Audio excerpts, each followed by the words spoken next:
A lot of people would consider an arrest an embarrassment to the family. They would be afraid.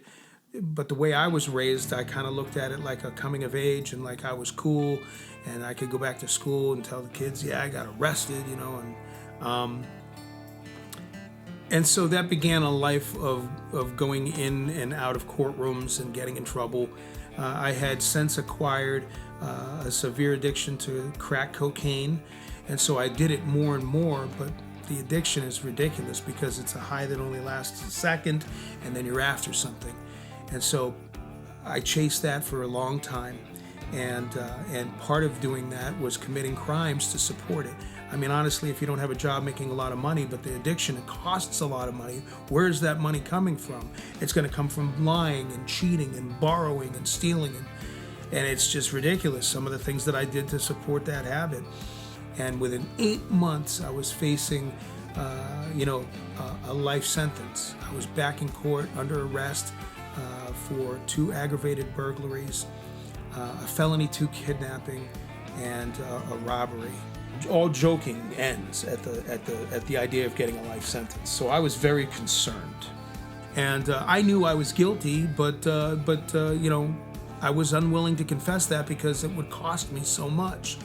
And so this guy who I hadn't known before I was in a cell with him, who had no invested quality in my life, he had no care whether I went to prison or not. He went and told on me to try to get a better deal for his own case. Hey, I know this guy's guilty because he told me everything. And so the next thing you know, my lawyer's coming in and dropping a file in front of me going, what's all this guy's saying? I thought you said you were innocent. And I said, you know what, Ron, here's the truth. And I told him everything I've told you today, from the time I was a child who lost a sister to abuse, to all the foster homes and group homes and all the detoxes and halfway houses and homeless shelters and all of the things that I've been through, to my father's death, all the way up to the present. And I said, I got addicted to drugs. It wasn't what I wanted in my life. It just happened. And now it's like I'm trying to support it and doing awful things to support, but I never meant to hurt anybody. I wasn't trying to hurt anybody.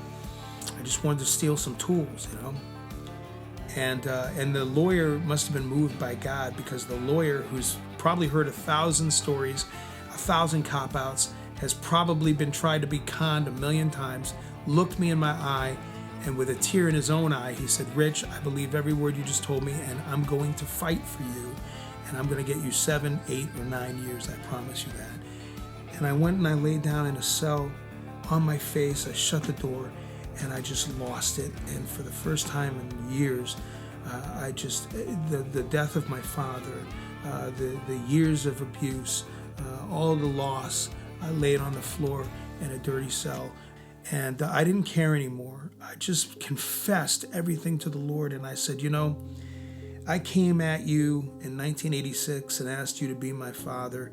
And, I had all these conditions. And I'm coming to you again, and I'm begging you to be my Lord. And I confess all my sin, and I don't deserve you, and I don't need a new car and a new job. I don't need any of that stuff that I was asking for. I don't need a lot of money. I need you, and that's it. If I have you, I have everything. And please save me and change me. I went down, I came up, I still was mad, and I still had all kinds of problems. But the difference was, that I knew that the Lord loved me and that He had a purpose for my life.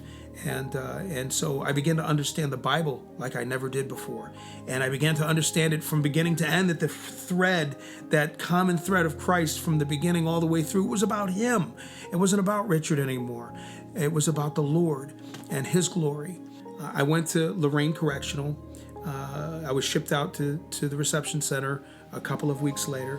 I was at the reception center about a week when a letter came under the cell door from Debbie. And I can remember that card to this day. It was a card with a cat sitting behind a desk with all this work piled up. And she's like, I don't remember the joke of the card, except I remember she wrote in the card that I hope your situation has improved. Are you kidding me? I'm in prison. How is my situation improved? And I think what she meant by that is that I hope that your spiritual condition has improved. I hope that you're on the right path. I hope that things are getting better for you.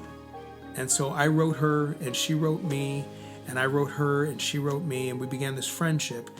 And the friendship blossomed over a couple of years to where I really loved her, and I wanted her to come visit me, and I wanted to know more about this wonderful Christian girl who was on the other side of the spectrum of life than me. And so Debbie waited for me for 9 years. Well, I did 9 years. She waited day for day for me. She fell in love with me. I fell in love with her. And we had to break all of that to her parents very slowly and very, very carefully.